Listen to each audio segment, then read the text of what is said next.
I am resident of Collinwood for YouTube, and joining me here today is Christine Pierce and Cara TIllitz from Between the Shadows. How are you, ladies? Doing good, Joel. How are you? I'm good. We're here to discuss all three Dark Shadows movies, Let's do this. and I'm probably going to ask you about what would your fourth be. So, while we're here, so when did you first see the all? Well, we'll start with the first one, House of Dark Shadows. House of Dark Shadows. We saw that when we were kids. Like before we finished the series, I think. Yeah. We saw it. Yeah. And, well, I mean, I don't know. I mean, I know they were doing it like at the end. Like, I know we saw it as teenagers. Yeah, but before we ourselves got to see the whole series, Yeah. we did get to see the movie because Dad had it on VHS. Right. So we got to watch that before we even saw the ending of Dark Shadows. Right. So What did you think of? They had the entire, well, pretty much almost the entire cast from the series in House of Dark Shadows. You got Jonathan Frid, Joan Bennett, Nancy Barrett. You have Catherine Lee Scott, Alan Humphrey Alstrado. I'm sorry if I butchered that name. Because I do tend to butcher names. Hey. But Don Briscoe is in it. I mean, it's from a Dark Shadow standpoint. Thayer David is in it. From a Dark Shadow standpoint, and the late great Grayson Hall is in it. Obviously, I'm going to keep mentioning names, so I apologize. That's okay. Because I'm trying to think of everybody who was in it. Basically, if you're a Dark Shadow fan like us, it's a who's who of in the series that's in this movie. What did you think of that? I liked how much more freedom they had with the movie as opposed to what they could do on television. Right. They had a lot more freedom, and it could get a little more spooky, like Dan Curtis's daughters wanted, and I thought was cool. They just had more freedom, and it was more enjoyable to go a little deeper into what they were trying to do on the show. I think at first it confused me because there were different, the same actors but playing different people, and I'm like, hold on, this isn't right. This isn't right. But I think eventually we were just like, okay, got it. You know, like Humbert Allen Astrado he wasn't Nicholas Blair in the movie. He was the doctor. You know, and I was like, that's not a doctor. That's Nicholas Blair. but yeah, it was just but it was confusing at first, but. Nothing different from what they already did in the show. Everybody playing somebody different. Right. They kind of primed us for that. Yeah. So. I think it's interesting because by the time I'd watched, I'd mentioned Dark Shadows as a series. So by the time I watched House of Dark Shadows as a movie, I'd finished the series. I'd watched the revival, and I'd watched a bunch of movies that had been turned into television, like MASH, Stargate, and etc. So when I watched House of Dark Shadows, it definitely was something I was used to too, but in a different way. And so I'm like, okay, I'll watch it, And it's a very interesting movie. It's a very fun watch. Like it wasn't quite what I was expecting, to be honest. Like, what did you? Okay, the Lyndhurst estate. They take you from a set from an actual location. What did you think of the Lyndhurst estate as, we'll say, compared to the Seaview Terrace as a Collinwood? Honestly, at first, and we were kids when we saw this, but at first it kind of was like, I just can't get into this because I've been watching this Collinwood for so long. That's not Collinwood. Why would they do that? But as I matured, it was. I thought that's what Collinwood was, what Dan Curtis meant for it to be, what he meant for it to look like. And so I have a deep appreciation that Dan got to do exactly what he wanted to do with those movies. Yeah. So I love the Lyndhurst mansion. I thought it was gorgeous. I thought it was perfect, honestly. I thought it was gorgeous. Perfect. What did you Sorry. No, it's okay. What did you think of Willy Loomis in this story? He's not the thief. He's not the thief. They actually make him the groundskeeper working for the Collins family. They do. We're going to talk about this throughout with House and with Night, because but what did you think about that little change? I loved it because wasn't his last name Stokes in House of Dark Shadow? Wasn't it like it wasn't? It was Stokes in no. I'm sorry. No, it was in the revival series. It was what it was. Sorry. Willy Loomis, Ben Loomis, not. That's what it was. But anyways, it's I still like it that because he's always there, and that's what he was doing for Barnabas anyway. So I think it just kind of fit, anyways, and it kind of took that creepiness kind of out of Willy. You know, when Willy first came on the show, like that kind of creepy Willy. Like not the it took him from the cringy Willy to just the kind of lousy, bummy Willy. Yeah, trying to do his best. Yeah, but drunk all the time. Yeah, so, yeah. He's very. I like it. I did. He.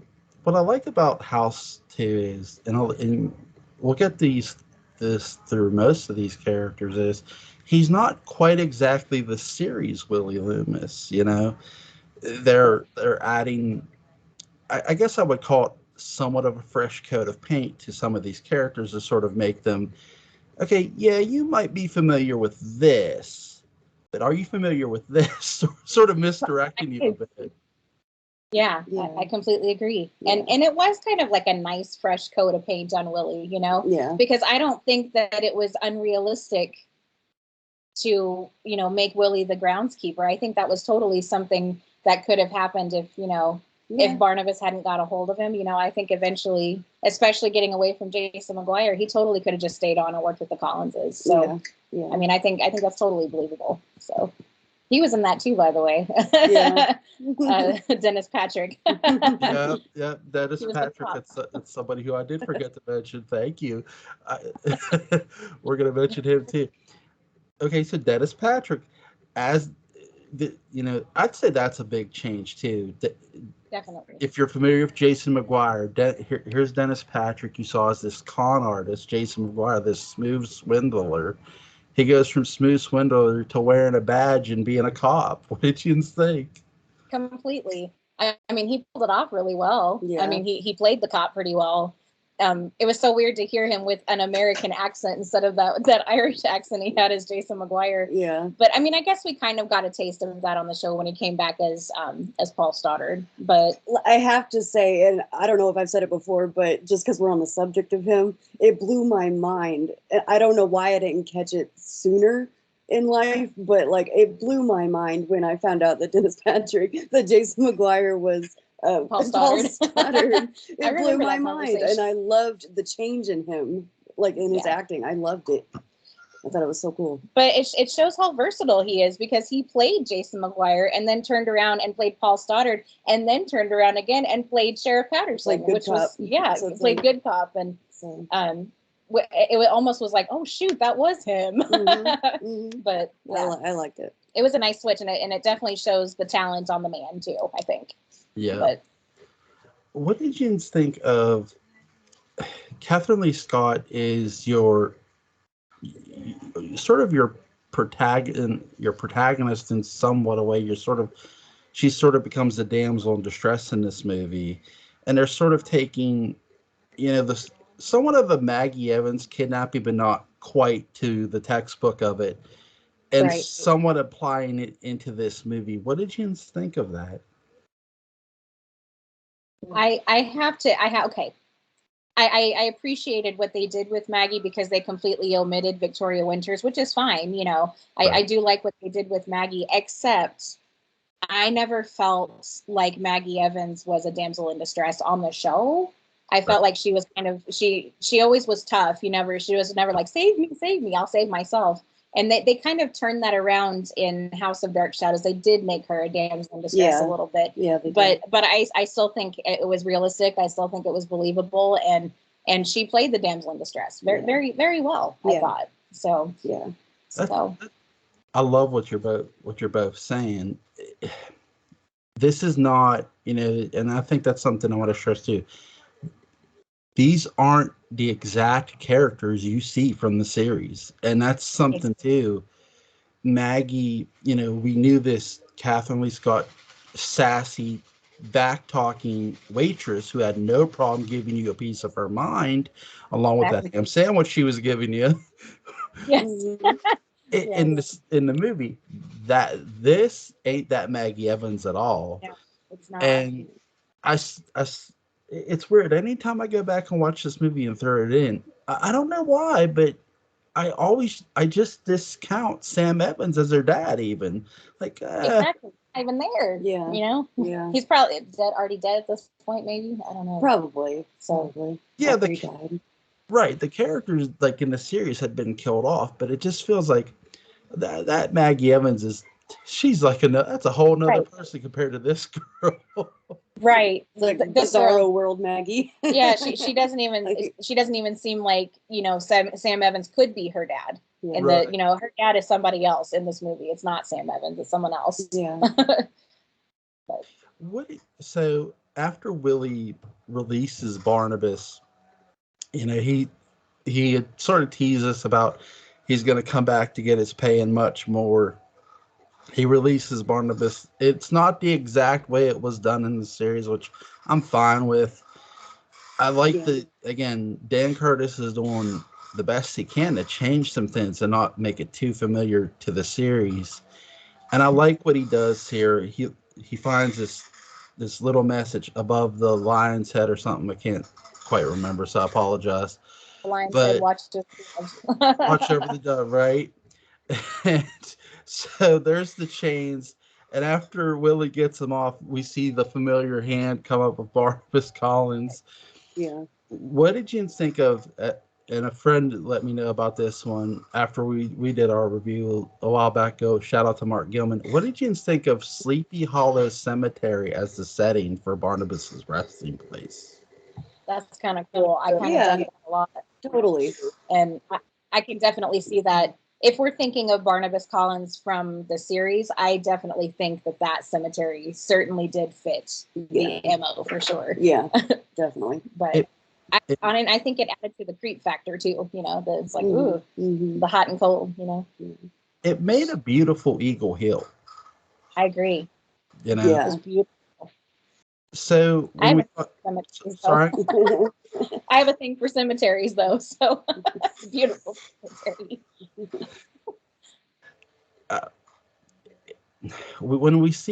After we see Barnabas get out of his coffin at the old house, David is sort of playing a trick on Maggie, and I love how Maggie's still looking for him. They really make you feel that Maggie, even if you weren't watching the series, that Maggie's been this governess this whole time, because she's literally looking for David. She gives a damn, and I love that. But David playing the trick on her, like running out of the house finally, but the door gets locked. So I have a question. When the door got locked or jammed, do you feel that was partially David? Do you feel that was a ghost, or in House of Dark Shadows? What do you got, ladies, feel? Oh, man. At first, I thought it was David, but then you see him, but you see someone running away. Yeah. And we're not sure if it's David, because David is, sneaking back into Collinwood. But right.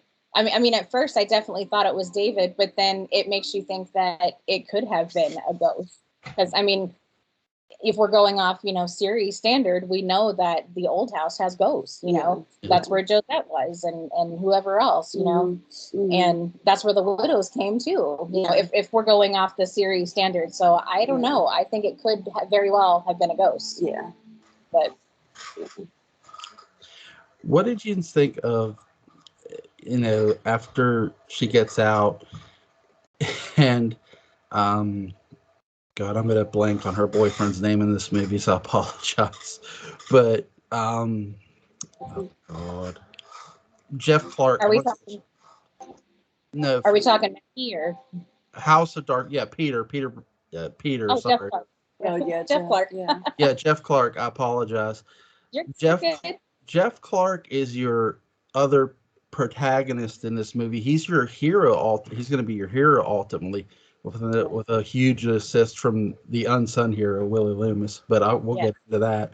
But what did you think of Peter Bradford / Jeff Clark as the protagonist in this movie?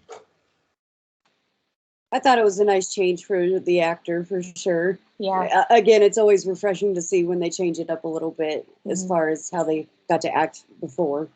And it was kind of a neat relationship to see between, you know, Jeff Clark, who isn't Peter Bradford in the movie. He's just Jeff Clark. Yeah. And it was kind of cool to see the relationship between he and Maggie, even though, you know, we didn't see very much of it. Yeah. You know, it was still kind of cool just to see him as Jeff Clark, who's not Peter Bradford. You know, he doesn't have that past or anything. He's there's just, no Vicky. Yeah, so. he's the hunk in the movie, you know, the hunky guy. Yeah. So, and that was kind of nice to see, just Jeff Clark the man, not Jeff Clark the ghost, you know. Yeah. So I agree. He was to see from where he was Peter Bradford, Jeff Clark, but because by this time too we had seen him play antagonist in the series too, so it was sort of a nice change.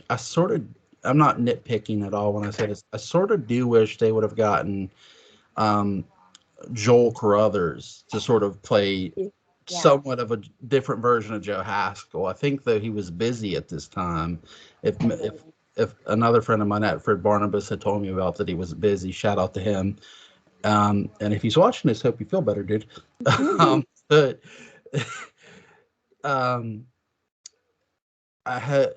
I really wish they would have. Yeah, I wish they would have gotten him to do that part. I like the actor who they got. He's really talented and he's good, and he was in the series. And I get that's probably what they were going for too. They wanted as many familiar faces as well too, because they're trying to give it enough change too with the characters. And I do think he's a good actor. Again, it's just. So, what did you think of Dr. Julia Hoffman in this version of Grayson Hall's character of this version of Dr. Julia Hoffman?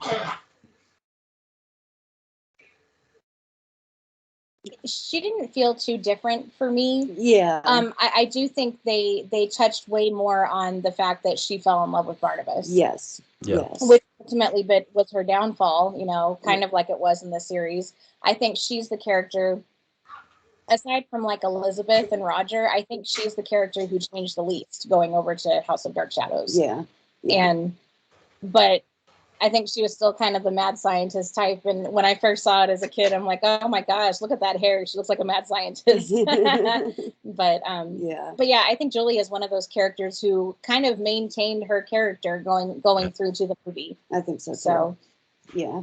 The one thing I like is I like how Sarah David's trying to convince her about the vampire.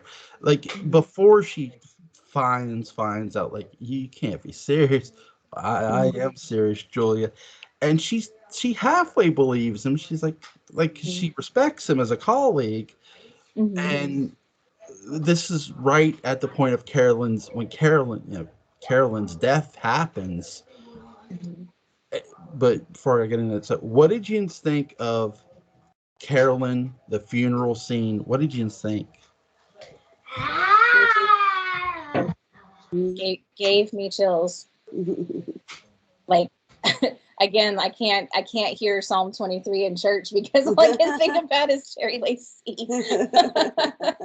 I'm like, I'm sorry. And like the graveside thing, that's something we never got to see in the show. Agreed. Yeah. And it was pretty profound, I felt like. Yeah, I mean, with all the deaths on the show, I felt like, I mean, you saw the graveyard once they were already in the ground. Yeah. I think the closest we got was when they were carrying Barnabas's coffin from the old house. Yeah. But to actually see a graveside ceremony. Yeah. And honestly, I think there was only one of those, one like graveside in the show. Also, it's like way at the tail end when Daphne dies, but like in parallel time. But that's off topic. But yeah, I thought the grave scene was executed beautifully. It was spooky. It was creepy, and the rain coming down just added to that, I think. Yeah. But it just gave them more freedom, like the location that they filmed on. Like, it just gave them more freedom to do different scenes that we couldn't have seen in the TV show. So I enjoyed that a lot. I remember when I watch this and when I go back, I just see Jerry Lacey as Reverend Trask, and hearing his voice read the eulogy, and it's so like gut punching, eerie, creepy, all at the same time. Someone asked me, if you could pick one person to read Jerry Lacey, read your obituary or eulogy or whatever, Jerry Lacey, because he's the dude. Definitely. What Sorry, we're dealing with kids. No, I have 2 kids. I know you get it. please don't. No, it's all good. It's all good. What did you think of? Or sorry, do you think that the funeral scene in House of Dark Shadows brought that realistic feel to the movie? It gave it sort of that realistic, like you were saying about, we didn't get too many graveside scenes until they were in the ground, and I love that point. So do you think when the House of Dark Shadows movie did that, it gave it that realistic feel? I do. Definitely. I do. Definitely. Yeah. Like in the soap opera, like you got to speed things along. You got to keep it going, going. But like, you get a moment to pause and really make it feel a little real that it actually happened. And it gets you in the feels a little bit harder, because you get a moment to reflect on what actually really happened. Right. So, yeah.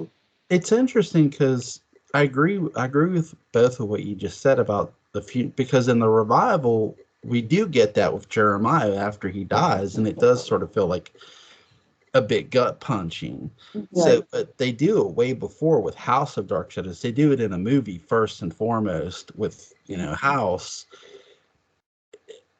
So with House of Dark Shadows, what did you think of the score, Robert Colbert's score to this movie?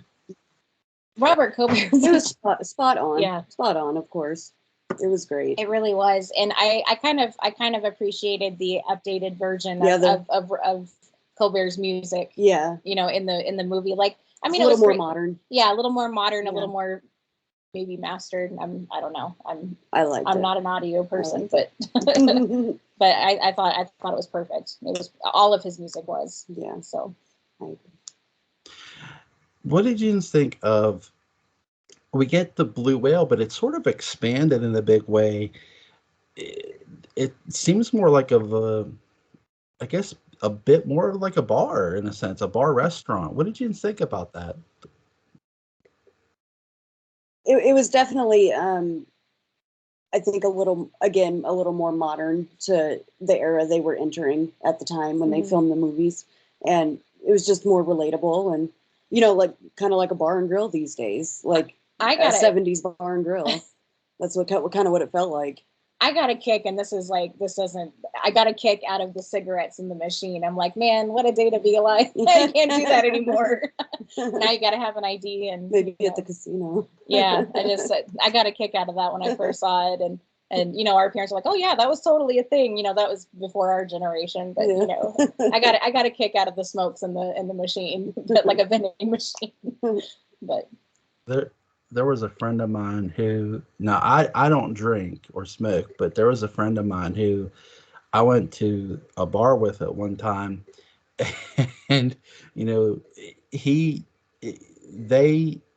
they had carded him for a drink, and he's like, I was 22 at the time, he's 27.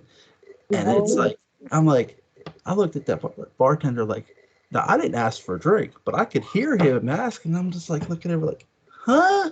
He looks so young for 27. And I'm like, what?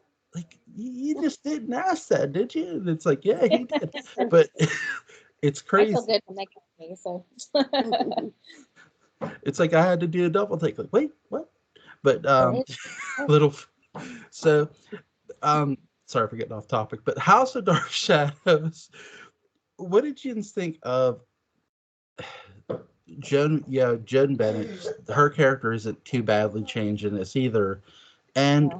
Roger Collins, Lewis Edmonds' character. What did you think of that? I mean, I guess not to be boring, but I feel like he was a little bit on the same track. Yeah, he was a little unchanged, but I think the difference, at least I think that the difference with this Roger as opposed to series Roger Collins is that we didn't have Roger's past.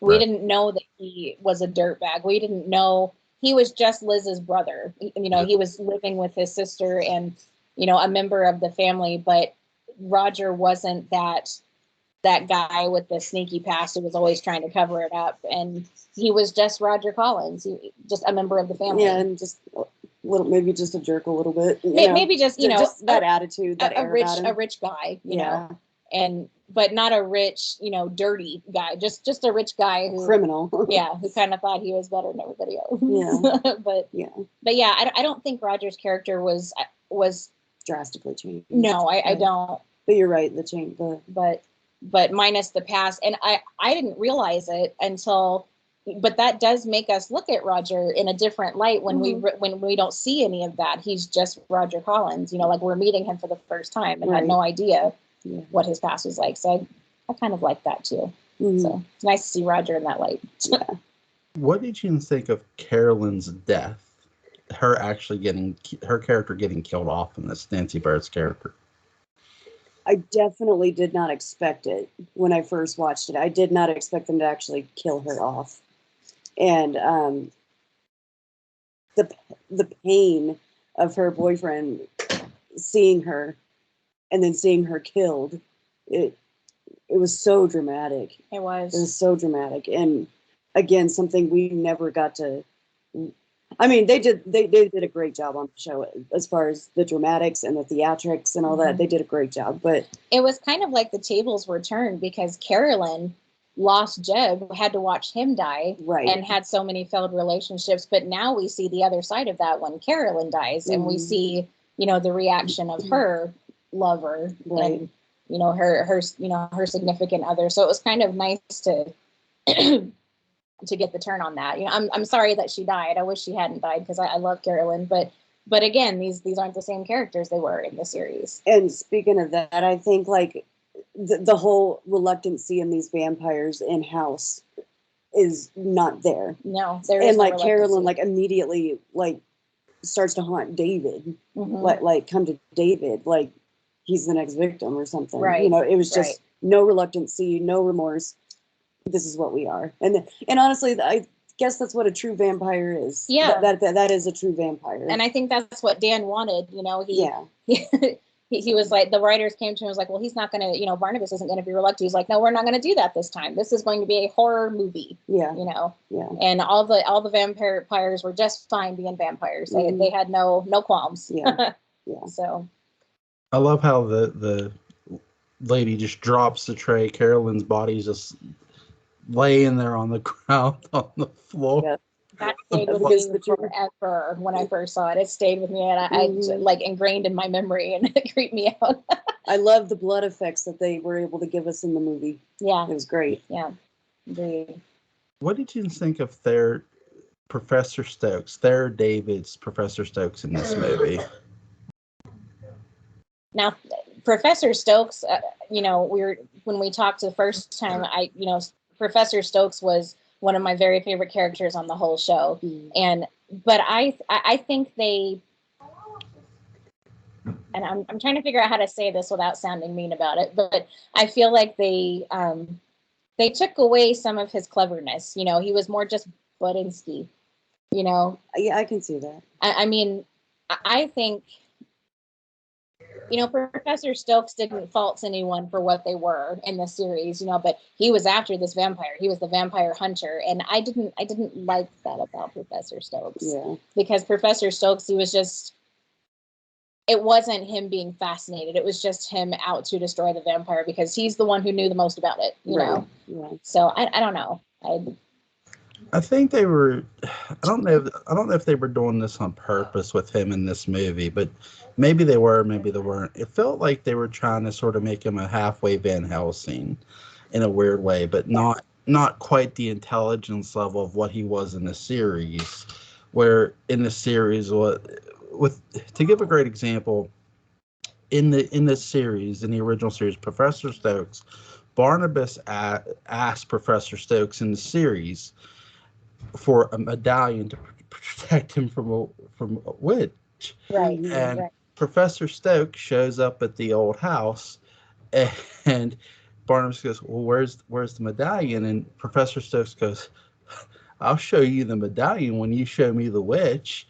I know. Oh my God. Uh-huh. And it's like, wait, because up until this point, pretty much everybody has jumped through the hoop of fire for Barnabas, Yes. but not this dude. Not Professor Stokes. And that's what made him so unique. Mhm. So I agree with you. It's sort of like they're taking all that uniqueness that was in the series and going, we're pitching that stuff. Yeah, and I know that Dan Curtis wanted to do different, but I wish Professor Stokes had been at least a little bit like the Professor Stokes he was in the show. I adored Professor Stokes. Lost a little bit of his charm. Yeah. But I think a lot of their fates were interesting too, and not that for anyone who's watching this for the first time, spoiler alert, Professor Stokes gets turned into a vampire in this. He does. yeah. As does Roger. So that's an interesting fate for the some of these characters, not just Carolyn, but Roger, Professor Stokes being turned into a vampire. What are your thoughts of that?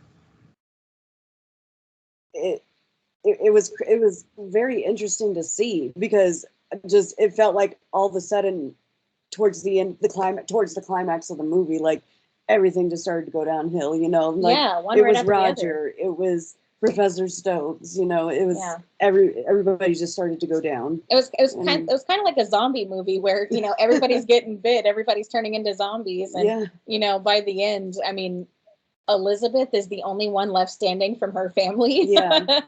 And we don't even hear from Elizabeth, once, after a while. We just don't know what her fate turned into. She's just kind of very in the background in this movie.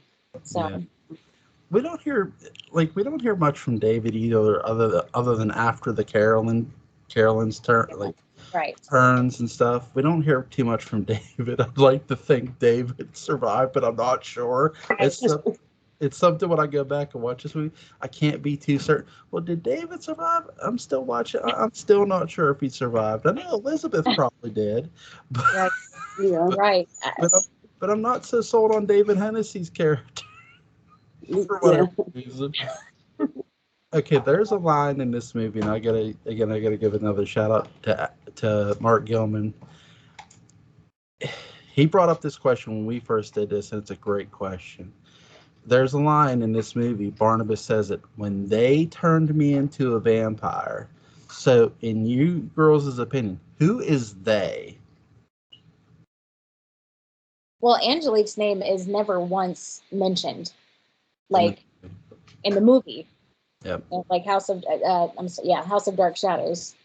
And so when they put this curse on me, who's they? But yeah, so I mean, in the series and even in the revival series, it was very clear who put that curse on him. But in the movie, it wasn't. It wasn't clear why he was the way that he was. And I'll be completely honest, I've never really thought about that. Me either until you said it. But I'm like, holy, yeah, you're absolutely right. And I'm just kind of a little dumbfounded at them. I'm like, thank you, Mark Gilman. I can't believe I missed that. I mean, I just didn't think about that. But if we're going on a tangent that way, maybe it was gypsies, like with Count Petofi, or it's like, or the Leviathans. Maybe the Leviathan. Who knows? So I mean, who knows?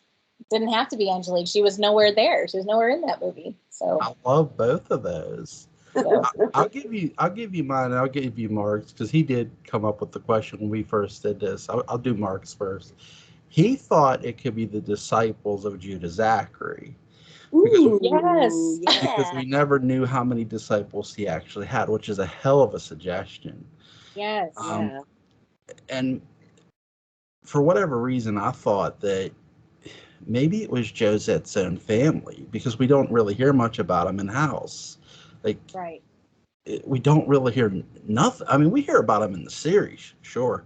Yeah. But in House, we don't hear diddly about Josette's family. And We it just, barely hear Josette.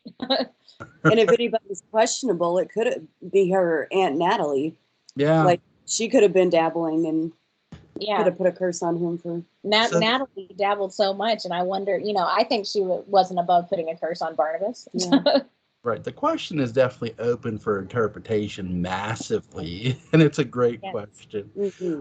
So, what did you think about Willie and Jeff Clark are having this discussion near the end of the movie, and Jeff Clark, Willie goes, I got to take you to him.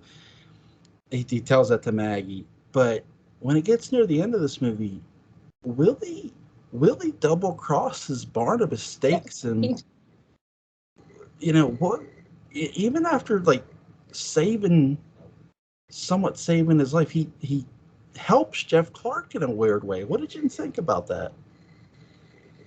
Well, going off, these are their own standalone characters. In this series, Willie was 100% absolutely devoted to Barnabas. Yeah. And in the movie, I think he was only devoted to him because he was under his power. And I think eventually he just got sick of it.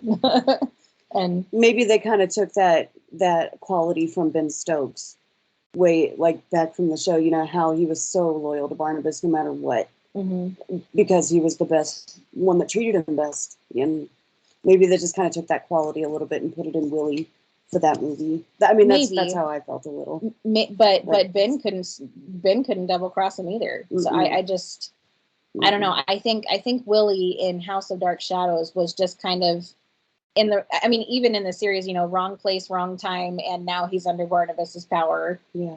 But I think eventually, I don't know, love broke through. I don't know. Love for humanity, love for, doing the right thing. Somehow that broke through Willie, and he was like, I have to help. And I don't know. Well, even like in the series, real quickly, like, when he went to Maggie's house, tried to warn her. That was true. Yeah. Kind of very true. The closest he probably came to double crossing Barnabas. Yeah. And he paid for it. Yeah, he did pay for it. And yeah. So. Yeah, unfortunately for Willie, the Collinsport police do know how to shoot guns, unlike Barnabas. Yes. I sort of joked about this. They were so good at shooting Willie, they didn't even hit the window on the glass. Yeah. Yes. And they shot him 6 times? Yeah. They were trying to beat Sam Loomis's record pre-Halloween. Yeah, it just, I find that amazing. I'd like to think that the Collinsport police put up pictures of Willy Loomis and, hey, target practice. Yes. But they don't solve crimes. There's no crime in Collinsport, so they got nothing better to do. Right. So what do you ladies give this score? 1 through 10, 10 being the best, obviously. What do you give House of Dark Shadows? Honestly, I'd give it an honest, solid 8.5, 8.5. Honestly, I would have said 7 or 8. Yeah. I mean, because it is a great standalone horror. I think if you know nothing about Dark Shadows and you go into that movie, it is pretty typical vampire movie, but I think it was done really well. Yeah. And if you can throw out all of your knowledge about Dark Shadows and just sit and you're and trying to wrap it up in 90 minutes, I think that was a good way to do it. Yeah, I think solid 7 or 8. So Dark Shadows was no stranger to supernatural creatures or events, the series especially. And that's exactly what they're going to do with Night of Dark Shadows. Yes. We're going to take David Selby, we're going to take Kate Jackson, and we're going to put them together, which I love. Yes. And we're going to make them husband and wife. We're going to have them drive up to Collinsport. Do you ladies think this is a sequel to House of Dark Shadows? You know what? I'm glad that you said that because, we were talking about Liz and being the only one left standing from her family. when they get there, they say that Liz died. Mm-hmm. And Liz was the only one left. If Liz died, it went to David. So maybe David didn't survive, or David, went off and did his own thing. Yeah. But instead, it was given. It was left to Quentin. And so I kind of do think it could be a sequel. Yeah. I was just thinking the same thing. But they don't refer to anything in House of Dark Shadows. They don't talk about Carolyn or Roger. It's a whole new story. Like Grayson Hall's in it, but she's not Julia Hoffman. She's I forgot her name. Drake. Carlotta Drake. Carlotta Yes. Drake. but yeah, I kind of think it's got a sequel vibe to it. But like you said, they don't really refer much to anything from House. So I think that reference was maybe just to connect it to House of Dark Shadows, and that was it. Yeah. Now it's its own story. We're in the same house. It's the same family, but just to maybe give a little backstory on the mansion, on the family. Yeah. But yeah. I like that. It could be the sequel is another good interpretation. It could or couldn't be. Yeah. It could be with Liz because they do mention her dying. And she probably did, from the shock of it all, how she could have died. Yeah. Broken heart, Right. The only thing I would linger on with House is David. But right, it's such an open question, but it's a great open aired question for this that comes with Night. What did you think of David Selby and Kate Jackson in this movie? I'm gonna go because you're biased because it's David Selby. All right. Honestly, I think that David Selby and Kate Jackson had amazing chemistry. Like they look like they could be married in real life. The way that they act towards each other, the way he kind of holds her, the way she looks at him. They look like they could totally be married in real life. And I thought it was an excellent casting on me too, Dan Curtis's part, but. It was like, and you had to get the trio back in there somehow to work together. Gerard and Quentin and Daphne, you had to get them all back together again somehow. You just had to, because they were like the most exciting thing towards the end of the series. Agreed. Yeah. Like, it was like that love triangle craziness going on, but you had to get them back together. And I thought it was great. I thought they had great chemistry. Me too. Laura Parker, my buddy Mark Gilman told me this, that Laura Parker was method acting for this movie. What did you think of her performance? It's excellent as always. Yeah. She is always so immersed in what she is doing. Yeah. I mean, even if it was only Angelique she ever really played. Yeah. But she changed up Angelique so much. Like, she had so many personalities, and no matter where she was at, no matter what century she was in, she had so many personalities. Yeah, she was always Angelique. Even when she was Miranda Duval, she was still Angelique. She was still herself. Yeah. And she did go through so many personalities. And I think that this Angelique in Night of Dark Shadows was maybe just another one of those. Sorry, my computer's like blowing up. Everybody wants to talk. But yeah, I think Laura Parker was phenomenal, as always. She was Angelique. And I think that's why it's so hard for me to think of somebody to cast Angelique. Because that was Laura Parker, that was her. That role was made for her. Yeah. Yeah. I don't know. I think they did the wisest decision. Whenever they decided to use Angelique in a movie, I think they made the smartest decision to make sure Laura Parker's butt was coming back. Absolutely. Because if you would have put anyone else in that role at that time, I would have literally found a way to go back in time and bitch smack them on principle alone. It just, and I mean this in no disrespectful way to anybody who watches television, but to me, there's no better television witch than Angelique ever. I mean, agree. I agree. Yeah. Anybody can be a Samantha from Bewitched, but it takes a special kind of lady to be an Angelique. I certainly agree. I think she's the standard. Angelique is the standard. She's the standard we hold all other witches to. Right. Like, are you really evil? Yes. Or are you Angelique evil? You got to have that upper tier. Right. And it's like, I think she even said it in like interviews that like people would like write me fan mail, and they would ask if I really practiced witchcraft because she played it off so freaking well. Yeah, she was completely believable. So well, I believed it. Yeah. I was like, does she really study this? I mean, Yeah. is she really versed in this kind of stuff? Like, but nobody can hold a candle. Even when she's narrating stuff, she sounds like she's casting a spell. Yeah, she does. And I don't know. Laura Parker, if you're watching, I love you.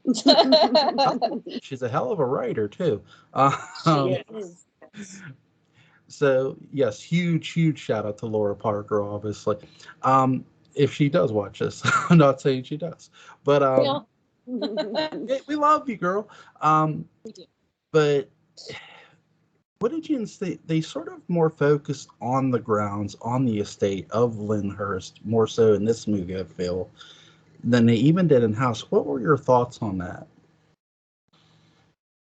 I loved it. Yeah, they gave it like kind of in House. You saw like David playing like in the big pool area. We got to see that in Night of Dark Shadows. Daphne like fell in the pool, like He threw her in the pool. Yeah. But like we got to see more of the grounds, like, and there was this where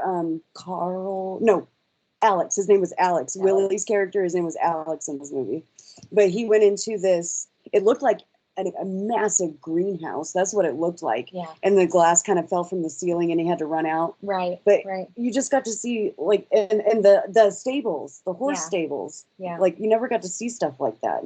And like the drive up to the house was massive. Yeah. And it's like, well, how much further is it? Oh, it's just around the bend and then around the bend again. And it was just like I mean, growing up, I'm like, I always wondered why I want more of Collinwood. It was like, it was addicting. And in this movie, I felt like, it kind of, yeah. I mean, we got the cemetery, like Quentin, like went on a little horse ride and we got to see like the cemetery and like, he said it was like 200 acres of land. Yeah. And in Night of Dark Shadows, I feel like we were on 200 acres of land. It felt like they filmed on 200 acres of land. Yeah. So I mean, their neighbors were on the same property, but they had to drive to the neighbors. Yeah. And I don't know. I liked how we got to explore the grounds more. I agree. I loved it. Yeah. I loved it. Locations are often enough, even more often than not, are like characters in a story. They're characters in their own. They're characters in their own right. Mm-hmm. And I feel with Night of Dark Shadows more so than House, they made this estate the focus, the main character almost of this story in a way. The people are there, sure, but your focal point is the grounds, the estate. There's something here that really shouldn't be, and it's creepy as hell. Yes. Yeah. Yes. It's like the house is haunted. It's how it's haunted. The house breathes. The house itself breathes. Yes. And yes. So, and it's got like an Amityville horror feel. A little bit, yeah. Like that's how it kind of feels. A little bit, like Quentin and But 1,000 times better than that movie. Yes. But agreed. For anybody who hasn't heard my Amityville discussion, forgive the rant.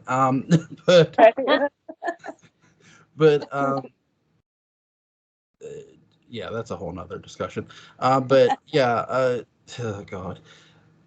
So, what did you think? Nancy Barrett in this movie is not playing a Collins at all. She's married to Alex, to John Carlin's character. What were your thoughts?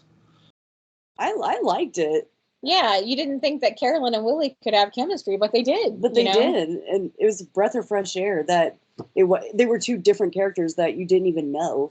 Yeah, like Alex was a writer, and I mean, I guess she wrote with him. Yeah, but Nancy Barrett was certainly in her element because of all the characters she played on the show.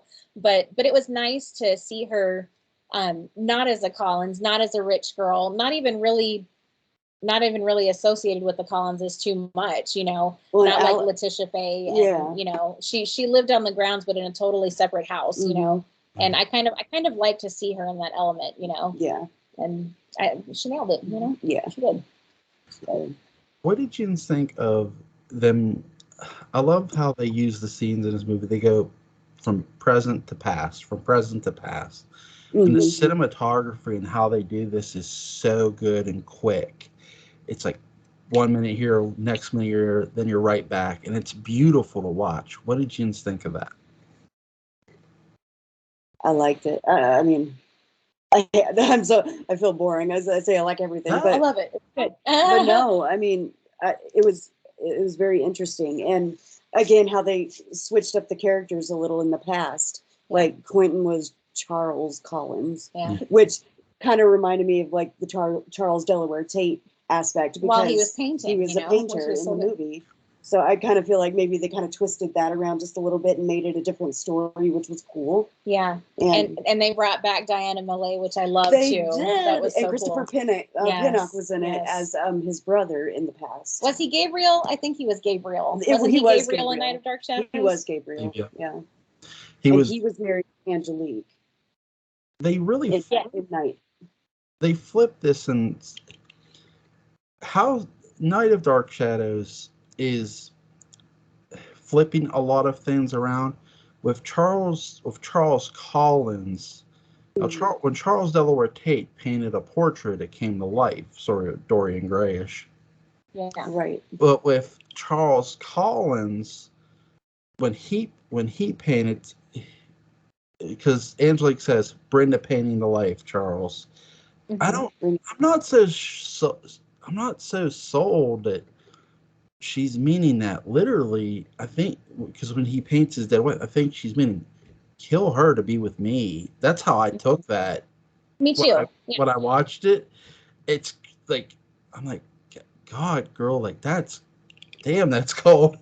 Yeah, flooded. Yeah. Well, and Angelique even says that line in the movie. She's like, as long as she's in this house, I won't be happy. And that was way back talking about Laura, way back in with Charles and all that. But when he was finishing the painting, it's Quentin longingly looking at Angelique, but holding Daphne. Holding dead Daphne in his arms, so it's like, rewriting history and making it come to life again. Yeah. It was Tracy though. Yeah, Tracy. Tracy, yes, her name is Tracy. But yeah, it's Daphne, but it's Tracy. We're used to Daphne. That's what it is. I know. I was like, what's the name of Daphne? I know. I was like, I haven't said Daphne too. Dummy. We all know. Forgive us all if we call the character the wrong name during the movie process. It's all good. It is on this show. Yes, thank you. Listen, I anyone who's ever watched my channel and who's gotten to know me knows I don't mind goof ups at all. I don't edit nothing, so I don't goof up. So I goof up all the time on here, especially in my earlier episodes. But what did you think of Grayson Hall sort of being somewhat Angelique's disciple worshiper lady? Like, she was really evil in this in a way. Yeah, she kind of was, and it was like, she saw Angelique being, hanged as a witch when she was just a little girl, but before that she was so enamored with Angelique as a child. Yeah, and we don't really know why. Yeah, she just kind of, it's like nobody loved my Angelique like I did. That's how she said right. And it's like, okay, but did Angelique have her under her power like she did with Ben Stokes? Yeah, or because of the innocence of a child? Or it was so weird to me. But Angelique had to have a disciple. She had to have somebody, and the innocence of a child. I mean, I don't know. It was so weird. In the movie, before Angelique's hung, it's a real quick scene. They're on the staircase. They're on the flat of the staircase. Yeah. And they're not all the way at the bottom of the main stairs, but it's during the past scene, and Angelique gives her something, and I think it's something she's wearing during the present day. Even I think a necklace, if I'm not mistaken. Yeah. And I think that's how she sort of got her to always remember her and sort of spellcast her, and she just thought, I loved Angelique this whole time. Mm-hmm. For sure, but how old is Carlotta though? I mean, because she's the reincarnation of somebody. Sarah Castle. The little girl. She's the reincarnation. And I don't know, man. It was so eerie, and it wasn't like it was hard to follow. We got it, but it was like, I kind of wish we could have seen more history on that to see I know how exactly that came to be, but There is I can't include this because it's cut out. A friend of mine, Mark Gilman, said there was a seance sequence that is cut out from the movie, that if they ever do Dan's cut of this film, that will be included. I pray that we all pray that happens. Yes, sir. But so I can't include that, so I'll apologize to the audience, which is crazy. The characters in this movie, from start to finish, what do you ladies? Sorry, what do you ladies give this movie? Scale of 1 to 10. It freaked me the hell out. Yeah. So honestly, I give it a 9 because I was thinking 9 too. They went in such a direction that I didn't even see coming, and it was so fresh. Yeah. I feel like for Dark Shadows, and I was very impressed. Now, I'll be honest. I didn't see this movie for the first time until probably 10 years ago. Yeah. Honestly, and I honestly didn't know it existed until recently. Yeah. And I watched it expecting to feel Dark Shadows, some Dark Shadows vibes here, and besides the name, there wasn't really any much Dark Shadows feel. It was like a brand new story. It was a brand new story. There were, brand new characters, even though the actors we all know and love are playing them. Mm-hmm. But it was a completely, Collinwood was there, and Collinwood was a character that we knew and loved, mm-hmm. and Quentin was there. We knew and loved him, but the story was just completely different, and it blew my mind. Yeah. So 9, a solid 9. Oh yeah, I give it a 9 too. Yeah, maybe 9.25. I don't know. Yeah. But House of Dark Shadows, I've always given a 7.5. It's really entertaining. Night, I give a 10. The score of this movie, they turn it up. If they turned it up for House, they turn it up 10 times that for this. Quentin's theme, when David Selby walks, is just eerie, and the mood of it is the timing of the score here is way better done to me in this movie. I agree. It's a movie that. Sorry, go ahead. No, I'm sorry. No, 10 is a fair. 10 is absolutely a fair score. So. It's really amazing. Now to a movie that's not going to get a high score. It still has a tie point. It has a tie point. It's all right. It does. 2012, Tim Burton, Johnny Depp, they're going to team up again for the umpth time, and they're going to do Dark Shadows. So this, to me, from a Hollywood standpoint, you got Johnny Depp, Michelle Pfeiffer, Evergreen, Jackie Earle Haley. Yeah. Where did this go wrong, ladies? I know. When I heard that it was coming out, I was so friggin' excited. I'm like, Dark Shadows, yes, let's do this. And everybody had always been saying Tim Burton is the man to do it. He's the man to do it. Yes. Yeah. And when I heard that they had casted Johnny Depp as Barnabas, I'm like, and Johnny Depp, we're done. It's good. I mean, and I got chills. I saw the little setup at the movie theater before it actually came out. They were like, it's coming on this day, but here's the setup. Go take your picture, and I did because I was so excited. And sat in Barnabas's favorite chair, and I was so excited over it. And then I hate it, but what a letdown. It was not the Dark Shadows we know and love, and it just it broke my heart. A piece of me died. I think they just went a little too just a little too that Tim Burton quirkiness to it, and it just, I don't know if the Dark Shadows really allowed for that much. It was more like, they had a lot of sarcasm and sure lines here and there that would make you laugh, but it wasn't quirky Edward Scissorhands funny, like Dark Shadows wasn't a comedy. It wasn't a comedy. It was a gothic so gothic. soap opera, but anthology series, you know. Yeah. Romantic fantasy, I think, is what Dan Curtis called it, and I didn't feel romantic fantasy from this movie. I felt like it was spoofy and it was comedy. And I feel like it was made for kids. kind of, yeah, you know. And it kind of took away that aspect, I feel like, that we all love from Dark Shadows. And I think, this is just my opinion, I think that maybe Tim Burton was trying to gear Dark Shadows towards a younger generation. So that would bring them back to the original Dark Shadows, because from what I've read online, and you know, you don't believe everything you read online, but I've heard online that you know, it's on Netflix right now, and it's drawing that younger crowd in, and they're like, I wonder what this show actually was like. So more people are watching the original series. Right. So I can give credit to Tim Burton's film for that. Yeah. And I'm glad that it's drawing people back to the real Dark Shadows. Yeah. But so maybe that was it. Maybe he was gearing it towards a younger generation. Yeah. So maybe. What do you think? When I was sort of like Jens, when I first heard Johnny Depp and Tim Burton was doing Dark Shadows, I'm like, this is great news. Yes. Because the fact that at that time, Johnny Depp was the busiest dude on the planet. I've talked about this in my many 2000, I swear I've done so many 2012 reviews, I've probably spit my head around on them, but at that time, Johnny Depp was Pirates of the Caribbean this, Pirates of the Caribbean that.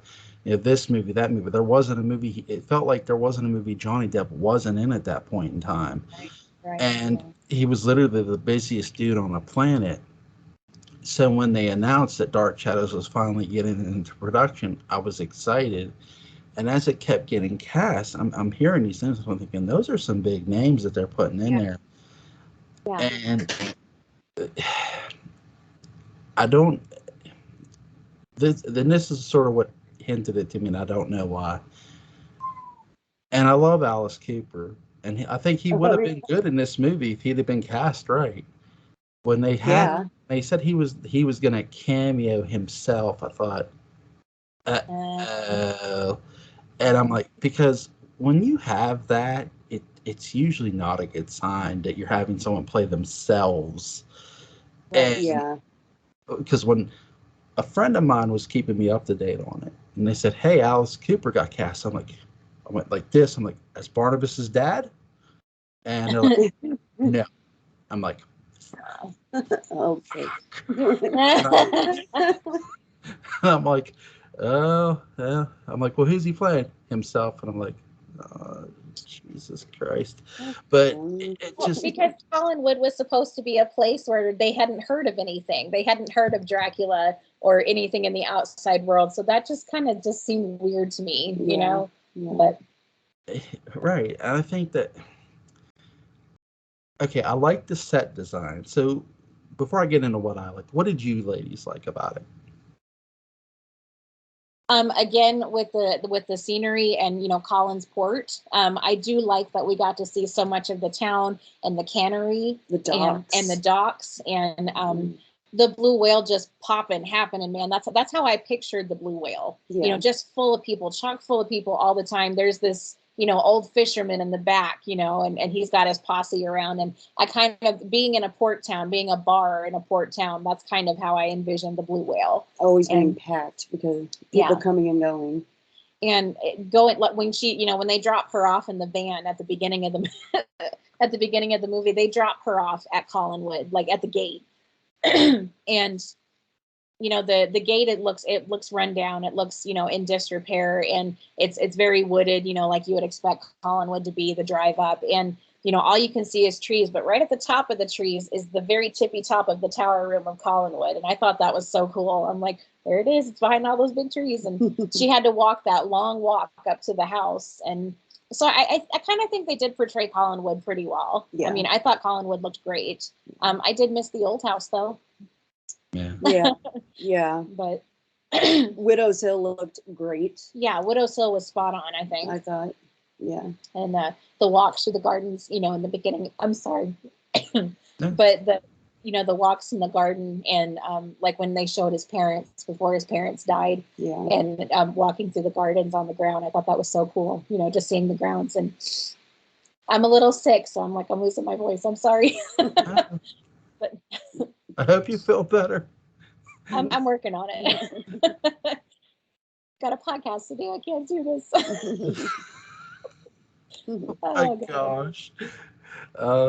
It's all the host's fault. I know. These dang kids, that's what it is. Oh goodness. Oh goodness. Yeah, I have two too. It's like, what are you kids? What are you doing? Yeah, exactly. It sucks. But goodness, I really like the fact that I love how they were giving Maggie Evans / Victoria Winters a really good setup backstory here. That here's this girl, and again, I see why partially they were setting it in the 70s. They were having this girl escape from Wincliffe, who escaped from this mental asylum because her parents wrongfully committed her because they just thought she was crazy, and here she could actually see ghosts. I love that backstory. What I wish they would have done was give me more of that backstory a bit more. Like, I get it. The movie does sort of hint she saw it as a kid, which is great, but it's like, okay, how many times did she say about it? She had to say about it for them to do that to her. Right. That's not just something they just made up. She had to say to her mom, Dad, I'm talking to dead people here. Right. So we know at some young age, when she was a kid, she was committed, which I like, but her escape, I like. I wish we'd have got a phone call and we would have heard a phone ring. Hello, Mr. Evans, your daughter escaped from Wincliffe. We have at least got that phone call in this movie, and that would have been nice. But, I love the train ride. They do connect you with this character, and I do like that part of her where she's sitting in the diner and the ghost of Josette points to Colin with, like, go here. That scene is a beautiful scene. For all this movie's faults, there are moments this movie does grab a hold of you. Sure. Oh, yeah. You know what I mean? It's not. I'm not going to sit here and say the movie is complete garbage. Sure, it's not the greatest movie in the world. No, it's not. No. But it has its moments where I go, holy shit, that's pretty good there, and that's good over there.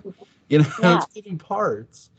Yeah. And I'll tell you who steals this movie for me, but I want to ask you ladies first. Who steals this movie for you ladies?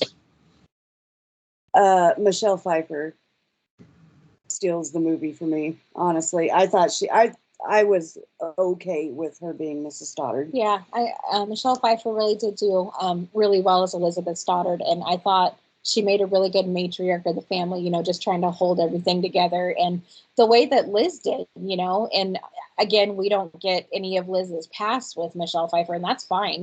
We could go on that without. Mm-hmm. But just being the matriarch of a failing business, of a failing legacy, of a failing, household.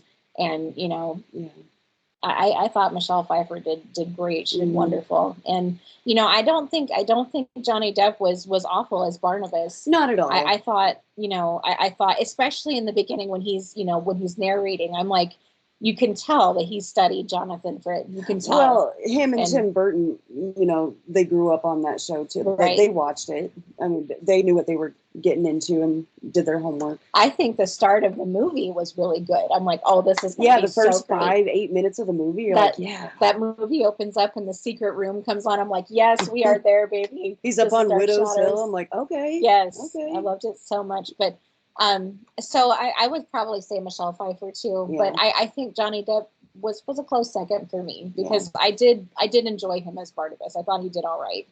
And I still stand by Johnny Depp could act any role he's given. Yeah. Anything he's given, he can, and Barnabas included. I wish we could give him a second chance at Barnabas. I really do. Yeah, I really do think he deserves a second chance if that ever came.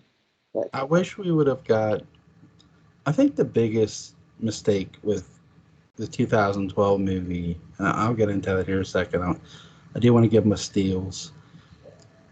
Michelle Pfeiffer, I agree. I do think Johnny Depp was trying to find his Barnabas in a lot of ways.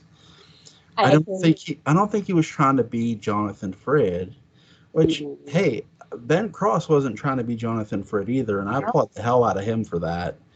Oh yes. It's like, but in a 2-hour frame, I often question, did he find his? And I'd say in his defense, no, he might have not have.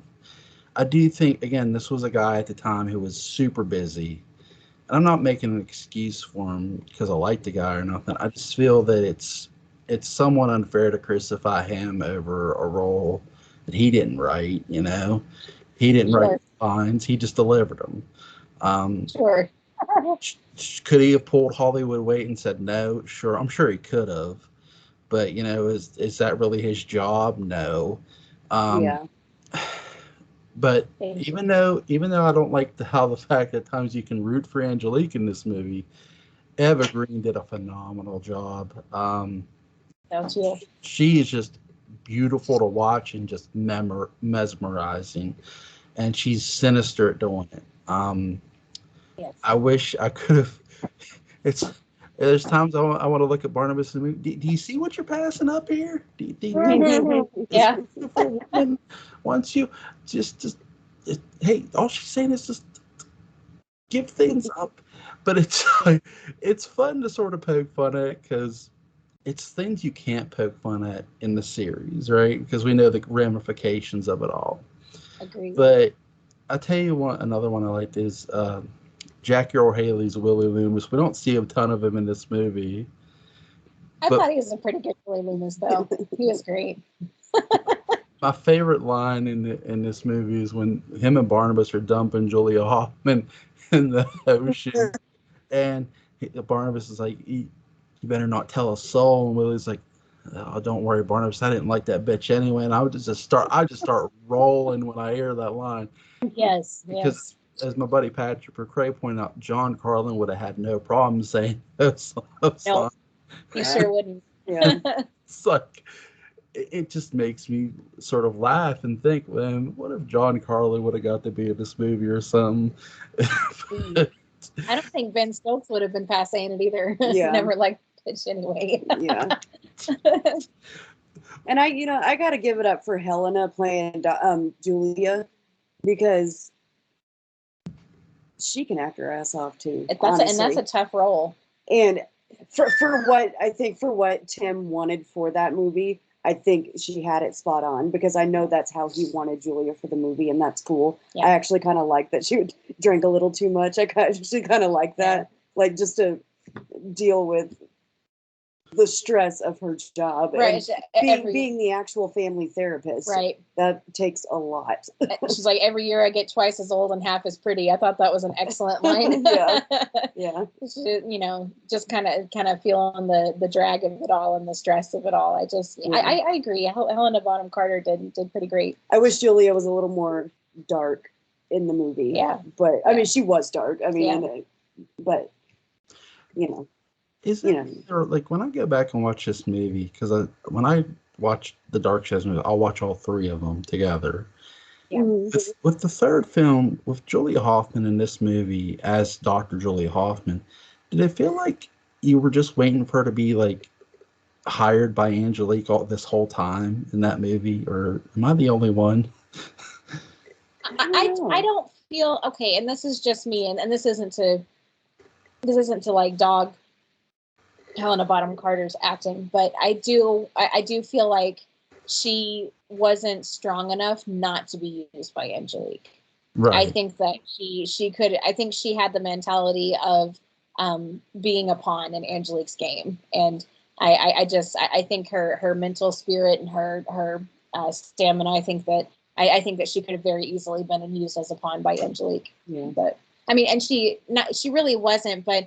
I mean, it's kind of evident when she, starts giving Barnabas's blood to herself because she wants to live forever. She saw an easy out. Yeah. And so I think if Angelique's terms were right, I think Julia Hoffman in this movie would have done it. Yeah. So, yeah. What did you think of the score of this movie? Danny Elfman's score. Danny Elfman's the man. And honestly, here's my opinion on Danny Elfman's. I'm a Danny Elfman fan. I love him all to pieces, and I think, and I've said this to you before too, but I think Danny Elfman's score was telling a story that we weren't seeing. Yeah. No. And I mean, his music was phenomenal. I got no arguments about that. Mm-hmm. And Danny Elfman's music always tells a story. You know, that's how he always is. You know, no matter what you see his music in. But I think this time it was telling a story that we weren't seeing. And I have to admit, honestly, when I heard that theme song roll on for that movie, oh gosh, I rolled a tear, guys. Yeah. I Oh did. yeah. Yeah. I couldn't help it. And Danny Elfman doing it was just Awesome. prophetic. Yes. Prophetic. It was great. Danny Elfman, if by some act of God you're listening to this, you'll always get a 10, dude. Yes. 10 out of 10. 10 out of 10. Perfect score. Out of all the Dark Shadows movies, this one to me has the best score. You know, it and Night are so close. Like, it's so hard. Like, you could go either way. But I do think Danny Elfman adds. I'll give Night a slight nod because it does have a better story. But you know, with the Tim Burton's 2012 movie, man, Danny Elfman score just makes you go, "Wow, holy shit, that is amazing." What did you think of? I'm sorry. Go ahead. Oh no, I was just saying. You know, I was bragging on Danny Elfman. It's the same no matter where you hear his music. Like you said, you know, Oingo Boingo, any movie that he's ever done. I mean, it's like you said, his music tells a story that you have to hear. Yeah. Not see, no matter what score he's doing. Yeah. No matter what. And Danny Elfman was the first right thing that Tim Burton did for this film. Absolutely. The first right thing he did for this film. I absolutely agree. So. Love that man. Love his Okay, what, from a movie standpoint, what do you give the score of this movie? Scale of 1 to 10.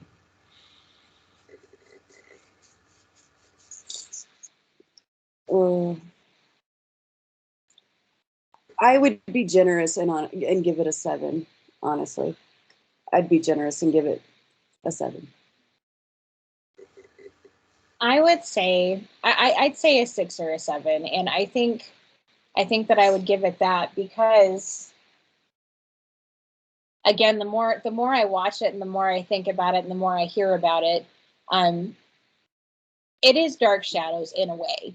You know, it is Dark Shadows, but maybe Dark Shadows for my kids, not for me, but maybe for my kids, you know. And you know, my kids grow up on Dark Shadows too. They don't have a choice because I'm their mom. But I think that this is, you know, I think that this is Dark Shadows for a younger generation.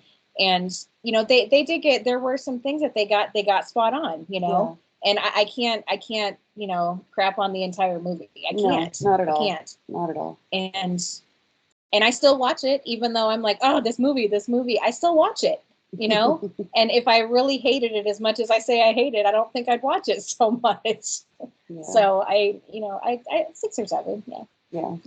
But I'm going to get, you know, there's times I just want to give this movie a negative, whatever. I can't completely give them a negative. I'm going to give them a 5. I think, you know, a lot of ratings are going to be perpetual depending on who we all ask. You know, we could go to this person, that person. And I do think I'd love to just choke Seth Grahame-Smith. But I'm not going to fault the actors or actresses in this movie. It's something I've talked about with other movies. Like, the first place I look isn't in front of the camera. It's behind it, because often enough times that's where you'll tell how and why your movie was made. Did your writer understand the source material? Do I think Seth Grahame-Smith didn't understand the source material? I have no idea, but he sort of seemed to, he acted like he didn't, is what I'll say. Right. I'm not here to put words in his mouth, but I just don't. I just would not. And listen, I've watched a Child's Play remake too, and that sucked too. But I've just never met a movie of his I liked, and I don't know if that's just saying something about him or about what the things he does from a writer's standpoint, So I give this a 5. So if there were a fourth Dark Shadows movie someday, act of God willingly, um, what would you ladies like to see?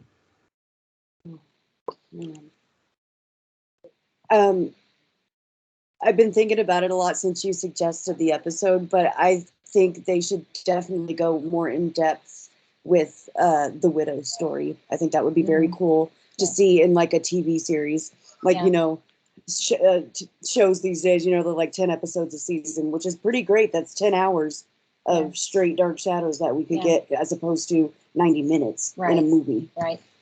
So I think that would be a cool thing to go back on and reflect on and do more of, and give us more background on that.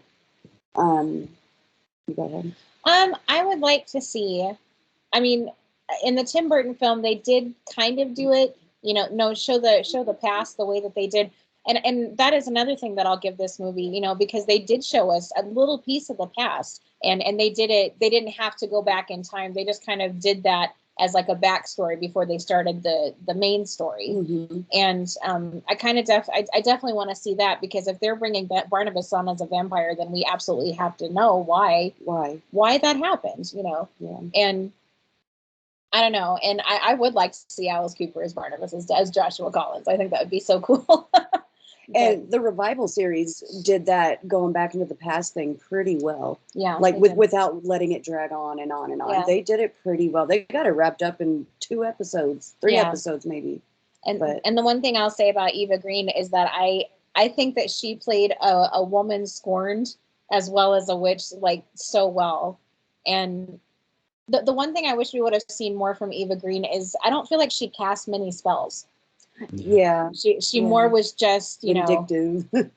Coming after Barnabas, kind of like an ex who can't take a hint does, Yeah. But we don't see her cast many spells. And I wish she doesn't act very witchy. Just a little bitchy. Just a little bit. Sorry. And she's a woman scorned, and she plays that off very, very, very well, you know. Yeah. It's not until the tail end at the final battle where we see Angelique's power, you know. Yeah. And so I would kind of like to see Angelique in her element if we get another movie. Definitely. Like in her element with, the pins and the doll and maybe even the House of Cards, if they can find someone who can build a House of Cards the way that Laura Parker did on set, But I agree that, yeah. I like that. If we ever did get another movie, I'm with you. Alice Cooper's Barnabas's dad. I'd love to see. I wish I could go back in time. Here, I have an idea for you guys. Yes, put Alice as Barnabas's dad. Let's go back to 1795. Make Joshua, Dr. Joshua Collins, have Jeremiah run the business, be the wealthy one, and and Joshua be a nice, kind, caring person who tries to save his son while he's dying of vampirism and doesn't know it yet. Does everything he can to try to save his son. And he's over. Barnabas is gray. He's dead at this point. We got Joshua Collins over. Breathe, goddammit, pounding the chest. Breathe. And we see little Sarah Collins sitting in the room crying as her brother lays there dead. And she looks at her father and goes, "You told me you'd save him. You lied." Have that emotion, have her run out, only to, because the curse is now in effect, she gets shot by a bullet in the shoulder, and he has to try to save her now too. He gets the bullet out, doesn't save her from the gangrene that kills her later on. But those are things you could have done to sort of help your movie a lot. Oh, yes. Yeah. But what do I know? Stop it. Again, I would like to see a proper 1795 movie of Dark Shadows where it's literally switch some of the characters, like I was just saying, Joshua being this caring doctor who does try to save his son, and Jeremiah maybe be the businessman who's a bit of a dick. I I dig on that for sure. Have there be a Sarah. Have the journey of, you see, it would start on the ship of, you have Angelique and Josette coming over on a ship. You started on the ocean. That's something I would love to see. And then, it so happened, she doesn't know, she only knows that Josette's marrying a Collins, and, she remembers Barnabas's last name being Collins. She just figures, oh, it's a different Collins. And then when she finds out it's Barnabas, I saw him first. And then it's that go into that direction somewhat. And then I would actually have Barnabas and Josette get married. Yes, they would get hitched. Yeah. But Josette dies after Barnabas technically dies. But because again, Joshua, the other end would be Joshua's trying to save lives. He can't save people. Medicine can't save you from a curse. Right. Because of the technology too. I sort of got this idea halfway sparked when Julia Hoffman said, well, technology wasn't available at that given point in time. What if there were a doctor back then that tried to anyway? But so that's something I would, and have Dark Shadow. If you're going to do a Dark Shadows movie, you don't just have to do one. Do a 3-film set. Yes. Beginning, middle, end. Yeah. And again, I know you said this before, and I agree, but I would like to see some backstory on Burke Devlin and Laura Collins and Roger Collins. And I will say about the Tim Burton film, I feel like Laura Collins was a missed opportunity, because at the end of that movie, the Collinwood is on fire, like completely on fire, and they brought Laura back as a siren when they could have brought her back as a phoenix. And I feel like that was a huge missed opportunity. And, she could have, Collinwood has ghosts. We know this. And Laura could have come back in the flames as Collinwood was sitting there on fire. My son, actually, I have to give credit to that one. He's the one who pointed that out. And I'm like, you're absolutely right. So raising my kids on Dark Shadows. That's future guest on the podcast. With someday. With parental approval, I swear. Yes. See, my daughter's the other way. I put Dark Shadows on. She's like, not that again. No. Like, come on, girl. Daddy, that show's so old. How old are you? I'm young at heart, sweetie. But it doesn't matter. They make us feel ancient anyway. Right? Like, blame your grandparents, your great grandparents. Yeah. But because that's who it's the older generation shows the younger generation movies. But yeah, I'm with you. Like, we could have seen Laura, in Dark Shadows more, instead of just as a siren, like you're saying. We could have seen her as the Phoenix. That would have been I love that. Is there anything else you wanted to see from either of the Dark Shadows movies we mentioned that we didn't get to see? Maybe in the movies? I'm all about the backstories. I want to see everybody's backstory. Yeah. It's funny because every time I think, I'm like, I end up thinking about the Revival series. I just kind of refer to that. If I don't want to think about the original, just trying to leave it as a standalone, I always think of like the stuff they did in the Revival that, like, I kind of like the Maggie aspect in that. I did too. In the Revival series. Like, I think Vicky being the Josette, the reincarnation of Josette. Yeah, I feel like it just made it did make more sense, than Maggie. Just cut that corner of Maggie. It's just kind of totally useless. So that kind of worked. I like that. Yeah. Even Maggie with Roger Collins, it really didn't bother me in the Revival series. I kind of liked the twist. I did too. So. And I don't know. I'm those kind of changes I was just fine with. I wasn't like, no way. And I gotta say this, I loved that Maggie was what do you call it? Clairvoyant and occult. Yeah, she in the Revival series. Like, I wish Maggie would be that. Don't make her a damsel, please. Yeah. But if you want to do a twist on Maggie, that was the cool twist. That was a for cool her twist. to be the seance girl, like into the occult. And that, I think, could have been tied in with her talking to ghosts as a child and being, committed to Wycliffe. Yeah. I think that could totally be, tied into that, you know.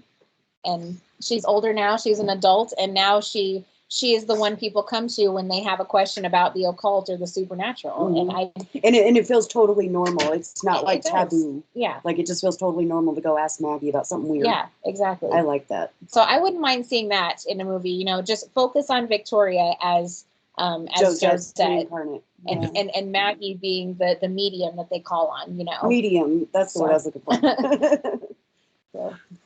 I hope one day, I mentioned this before in a prior podcast we did, but I hope we do get Elizabeth's backstory about a young Elizabeth. I think that would just be a lot of fun to explore, or a young Naomi. What happened to this girl? Something.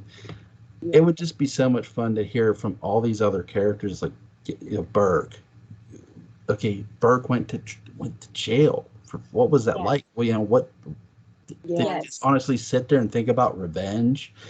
And who was the shady business people? I gotta give a huge shout out Patrick McRae that said, we talked about Leviathans, and I said, what if the Burke's business people were members of the Leviathan? We don't know. But we just don't. There's so much with Dark Shadows, especially. There's so much possibility out there. Yes. Yeah, definitely is.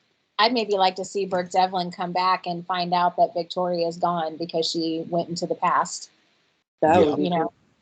I would kind of like to see that too, that would be cool. Because Burke did love Vicky. I mean, he really did. And she gave up her entire life in the present. And even if we had known that she was a real Collins, how much more would that have stung when she went back into the past, and But Burke coming up and Vicky, I've come back to you finally, and she's gone. Mm-hmm. She's gone, and she's dead. That would reopen the Devlin Collins family feud fast. Yes. Yeah. Absolutely. Yeah. I love that idea. I love that. I mean, come on, folks. Yeah. Release one of those. Is there anything you ladies like to add before we go? No, did we cover it? I know. I feel like I was long-winded tonight, so I'm going to say no. What's the next thing you ladies got coming up on the podcast, on your podcast? So we're working on. So we just finished Victoria's guilty verdict. So next week we're wrapping up 1795. Yeah, and we're headed back to the present. Right. I think the next one we're talking about. The aftermath of the witchcraft trial and all these different things that they have to do to try to get a stay of execution, to get her released from prison. And then eventually it'll probably be 2 episodes. And then in the next episode, we'll talk about the end of all that and going back to 1968. And we are working on your request for the retrospect. Yes. We are working on it. We haven't forgotten. We are very excited. We'd like you to come on and help, though. So. I'm not worthy. I'm not worthy. You are. Yes, you are. Thanks. No. Need your Ladies, perspective. First of all, link to Between the Shadows will be in the description box. Go check out Christen and Cara's channel. It is amazing if you're a Dark Shadows fan. To listen to it, their insight is really, really good and great. Yeah. Ladies, I can't thank you enough for coming on and agreeing to join me and talking all 3 Dark Shadows movies. It is always fun discussing Dark Shadows. Yes, it is very fun. Love it so much. You ladies have a great night. You too. You too, Jill. Bye.